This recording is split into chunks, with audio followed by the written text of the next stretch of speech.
Hi viewers, இன்னைக்கு நம்ம மனனுடைய சில நிலைகளை பற்றி நம்ம இங்கே பார்ப்போம். காசே தான் கடவுளப்பா, அந்த கடவுளுக்கும் இது தெரியுமப்பா. கைக்கு கை மாறும் பணமே, அதை கைப்பற்றி நினைப்பது மனமே. அத்தனை செல்வமும் உன்னிடத்தில், நான் பிச்சைக்கு போவது எவ்விடத்தில். ஒரு முறையா இருமுறையா பல முறை எனையும் படைத்து விட்டாய். உடலெனும் பிச்சை பாத்திரம் ஏந்தி வந்தேன் அண்ணலே என் அண்ணலே. இந்த பாட்டுக்கு இந்த வீடியோக்கு என்ன சம்பந்தம் பார்க்குறீங்களா, இல்லை கேட்குறீங்களா? இந்த வீடியோ முடிஞ்சவனே உங்கள் உள் மனசு உங்களுக்கு இதுக்குரிய பதில்களை சொல்லும். அதாவது நம்ம உடலில் உள்நோய், அதாவது மனோநோய், உடல் நோய்னு ரெண்டு இருக்குங்க. இந்த உடல் நோய் ஆரம்பித்த உடனே இந்த உள்ள நோய் ஆரம்பிச்சிடும். நம்ம உள்ள நோயை சரி பண்ணிட்டோம்னா, அதாவது மனநோயை சரி பண்ணிட்டோம்னா இந்த உடல் நோய் தன்னால் சரியாயிடும். இதுக்கு ஒரு உதாரணம் சொல்கிறேன். இப்போ ஒரு காய்ச்சல் வந்துருச்சுன்னு வச்சுங்களேன், நம்ம மனசு என்ன சொல்லும்? இது ஒரு டெங்கா இருக்குமோ, இது ஒரு கோவிடா இருக்குமோ அப்படின்னு நம்ம மனசு பேச ஆரம்பிக்கிறது. பார்த்தீங்களா? அதுதான் மனநோய், இல்லைன்னா உள் நோயின்னு சொல்லுவாங்க. நம்ம உடனே இந்த மனசு என்ன சொல்லும்? அந்த டாக்டர்கிட்ட போனோம் சரியில்லை, இந்த டாக்டர்கிட்ட போனோம் சரியில்லை, நம்ம மச்சான் போன மாதம் காய்ச்சலை செத்து போனோம், ஒருவேளை நம்ம அப்படி செத்து போவோமோ.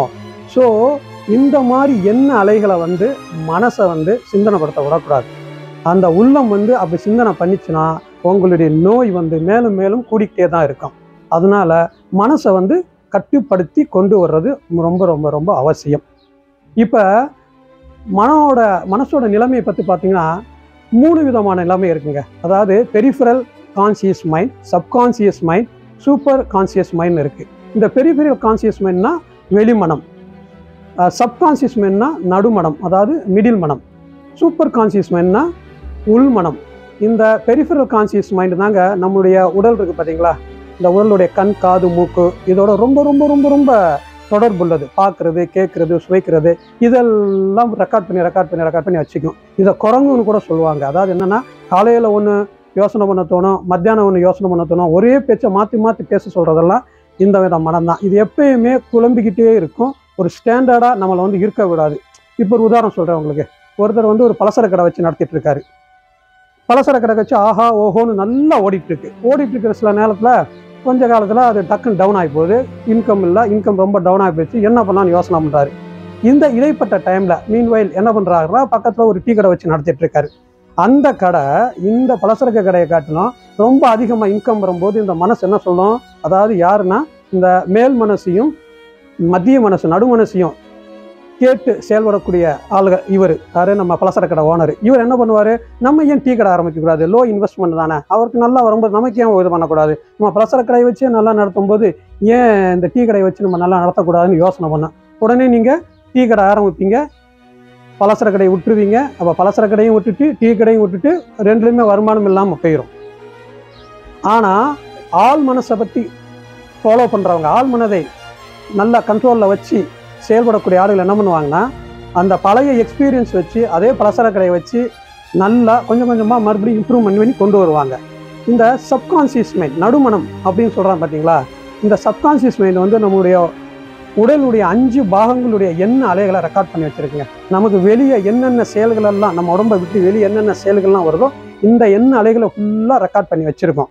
இது மேல் மனசுக்கும் ஆள் மனசுக்கும் இடைப்பட்ட மனசு. இந்த 2 மனசுக்கும், அதாவது மேல் மனசுக்கு தேவையான எல்லா விதமான இன்ஃபர்மேஷனையும் இது பாஸ் பண்ணி கொடுக்கும். அது எப்பப்பெல்லாம் அந்த மேல் மனசு அதாவது என்னென்னா, அந்த பெரிஃபரல் கான்சியஸ் மைண்ட் இருக்குது பார்த்தீங்களா, அது எப்பப்பெல்லாம் அந்த இன்ஃபர்மேஷன் வேணும்னு கேட்குதோ அப்போல்லாம் இது தகவல் கொடுத்துக்கிட்டே இருக்கும். அதே மாதிரி ஆள் மனசில் எல்லா விதமான தகவல்களையும் இது கொண்டு போய் ஸ்பீடப் பண்ணி அந்த டேட்டா பேஸில் வைக்கிறது ஃபுல்லாக யாருன்னா இந்த சப்கான்சியஸ் மைண்டு தான். இந்த சப்கான்சியஸ் மைண்டு தான் நம்ம என்ன பண்ணோம்னா, நம்மளோட உடலை ரொம்ப டயர்டாக்கி விட்டுரும். நம்ம உடம்பை டயர்டாக்கி கண்ணா பின்னா ஆக்குறது ஃபுல்லாக இதுதான். இதுக்கு ஒரு உதாரணம் சொல்கிறேங்க. அதாவது நம்ம நடந்து போய்கிட்டே இருப்போம். அப்போ நடந்து போயிட்டே இருக்கும்போது எதிர்த்துல ஒருத்தர் வருவார்.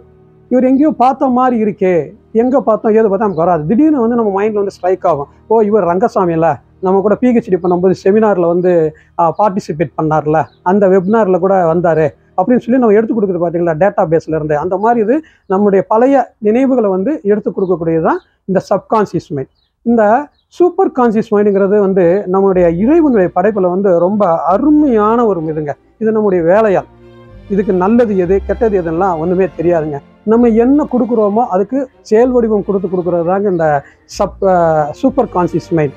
இந்த சூப்பர் கான்சியஸ் மைண்டை தான் வந்து அதன்படி, அதாவதுன்னா இந்த மேல் மனதும் நடுமனதும் கண்ட்ரோல் பண்ணி இந்த சூப்பர் கான்சியஸ் மைண்டையும் நம்ம கண்ட்ரோல் பண்ணிட்டோம்னா நம்மளுடைய எல்லா செயல்களும் நம்மளுடைய உள்ளங்கை நெல்லிக்கனிங்க. இப்போ சில சைக்காலஜிஸ்ட் வந்து பலவிதமான கருத்துக்களை சொல்கிறாங்க. அதில் ஒரு சைக்காலஜிஸ்ட் வந்து இந்த மனசை வந்து எப்படி படம் பிடிச்சி காமிக்கிறாருன்னா, இப்போ ஒரு தண்ணி இருக்குது, தண்ணியில் வந்து ஒரு ஐஸ் கட்டி மிதக்குதுன்னு வச்சுக்கேன், பெரிய சைஸ் ஐஸ் கட்டி. இப்போ நம்ம வெளியிருந்து பார்க்குறப்ப அந்த ஐஸ் கட்டியின் மேல் பாகம் தெரியும். இது வந்து நம்முடைய புறமனம் அப்படின்னு சொல்கிறாங்க, பெரிஃபரல் கான்சியஸ் மைண்டுன்னு சொல்கிறாரு. அதை இந்த ஐஸ் கட்டி வந்து தண்ணிக்கு கீழே கொஞ்சம் போய் இருக்கும். அது நம்ம இங்கேருந்து எட்டி பார்த்தா தெரியும், கொஞ்சம் ஐஸ் கட்டி தண்ணி கீழே இருக்கிறது தெரியும். இது வந்து மத்திய மனம், நடுமனம், அதாவது சப்கான்சியஸ் மைண்டுன்னு சொல்கிறாரு. இந்த சூப்பர் கான்சியஸ் மைண்ட் என்னென்னா ஐஸ் கட்டி தண்ணிக்குள்ளே மூழ்கி இருக்கும், நமக்கு வந்து அது தெரியாது. அது வந்து சூப்பர் கான்சியஸ் மைண்டுன்னு சொல்கிறாரு. அதாவது இவருடைய கோட்பாடு என்னென்னா, அவர் பேர் மறந்து போச்சு, ஞாபகம் மாதிரி கற்றும். அவர் என்ன சொல்கிறாருன்னா, நம்ம பெரும்பாலான ஆட்கள் வந்து இந்த மேல் மனதையும் நடுமனதையும் டிபெண்ட் பண்ணி தான் இருக்கோம். அதனால தான் நம்ம வாழ்க்கையில் இவ்வளோ துன்பம் இருக்குது. இது ரெண்டையும் ஓவர் கம் பண்ணி நம்முடைய சூப்பர் கான்சியஸ் மைண்டை வந்து நம்ம இனிஷியேட் பண்ணினா தான் நம்ம வாழ்க்கையில் வந்து மேலே முன்னேறி வர முடியும். இது வந்து பலவிதமான சயின்டிஸ்ட்டும் பெரிய ஆன்மீகவாதிகளும் இந்த மாதிரி ஃபாலோ பண்ணியிருக்காங்க அப்படின்னு சொல்லி அவருடைய கருத்தை வந்து முன்வைக்கிறாரு. உங்களோட மைண்ட் வாய்ஸ் எனக்கு கேட்குதுங்க. நம்ம சிங்கமாக இருந்தாலும் நம்ம சிங்கத்து மேலே ஒரு பத்ரகாளி உட்காந்துருக்கு, அதையே நம்மளால் ஒன்றும் பண்ண முடியல. இந்த மனசை வந்து கண்ட்ரோல் பண்ண முடியும்னு நினைக்கிறீங்களா? அது தப்பான இதுங்க. அதாவது இல்லுங்கிறது வேற, சொல்லுங்கிறது, அதாவது இல்லுங்கிறது வேற, உள்ளுங்கிறது வேற. இந்த இல் அது எப்போனாலும் மாறிக்கும், அக்கார்டிங் டு த சிச்சுவேஷன். இது வந்து மாறிக்கும். ஆனால் உள்ளுங்கிறது வந்து நமக்குள்ளே இருக்கிறது. இந்த உள்ளுக்குள்ளே இருக்கிறத மாற்றாது நம்ம கையில் தான் இருக்குது. நம்ம தான் அதை வந்து மாற்றி கொண்டு வரணும். அதனால் இல்லுக்கும் உள்ளுக்கும் வந்து எப்போயுமே கம்பேர் பண்ணி கன்ஃபியூஸ் பண்ணிக்காதீங்க. இல்லைன்னா என்ன சொல்கிறேன்னு உங்களுக்கு புரியும்னு நினைக்கிறேன். அதாவது பரமாத்மா ஜீவாத்மான்னு ரெண்டு இருக்குங்க. நீங்கள் வந்து ஜீவ ஆத்மாவை வந்து உணராமல் பரம ஆத்மா உணரவே முடியாதுங்க. ஜீவ ஆத்மா வந்து ஒரு அற்புதமானது. அந்த ஜீவ ஆத்மாவை நீங்கள் உணரணும்னா நீங்கள் வந்து இந்த சூப்பர் கான்சியஸ் மைண்டை வந்து ஆக்டிவேட் பண்ணி ஆகணும். நீங்கள் வந்து அந்த மேல் மனமும் நடுமனமும் பெரிஃபரல் கான்சியஸ் மைண்டையும் சப்கான்சியஸ் மைண்டையும் ஆக்டிவேட் பண்ணி வச்சுருந்தீங்கன்னா அதுபடி நீங்கள் நடந்து நீங்கள் வந்து சூப்பர் கான்சியஸ் மைண்டை வந்து அடைய முடியாது. நீங்கள் வந்து ஜீவ ஆத்மாவை பற்றி உணர முடியாது. நீங்கள் ஜீவ ஆத்மா வந்து உணர்ந்துக்கிட்டீங்கன்னா அந்த பரம ஆத்மா வந்து உங்கள் உள்ளங்கை வந்து நெல்லிக்கனி போலைங்க. அதாவது இந்த சூப்பர் கான்சியஸ் மைண்ட் நான் ஏற்கனவே சொன்ன மாதிரி தான், அது வந்து ஒரு வேலையாள் மாதிரி.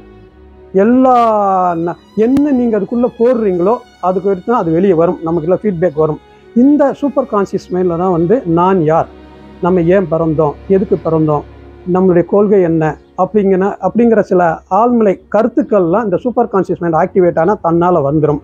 பிச்சை பாத்திரம் ஏந்தி வந்தேன் அண்ணலே என் அண்ணலே, உடலனும் பிச்சை பாத்திரம் ஏந்தி வந்தேன் அண்ணலே என் அண்ணலே. நன்றி, வணக்கம்.